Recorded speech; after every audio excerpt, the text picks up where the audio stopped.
Hello, this is Casey from Mastin Labs with a quick walkthrough on how to install your custom Capture One workspace. Start by clicking the link Download for Mac, and after the download is complete, open your Downloads folder to ensure the mastinlabs.plist file has downloaded properly.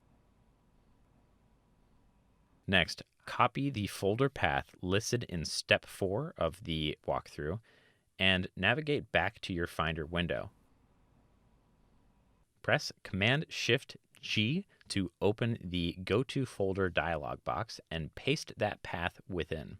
Press Go, and within this, press Command-Shift-N to create a new folder that you will label Workspaces.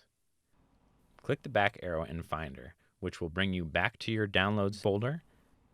Copy the plist file. Press forward to move back into the Capture One folder. Open the Workspaces folder and paste within the plist file that you have copied. Now, open Capture One. Navigate to the top of your screen where there is the Window tab.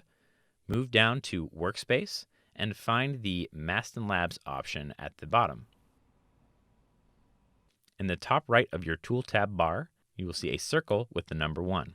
Click that to open the custom Mastin Labs workspace created for optimal efficiency when using Mastin Labs presets.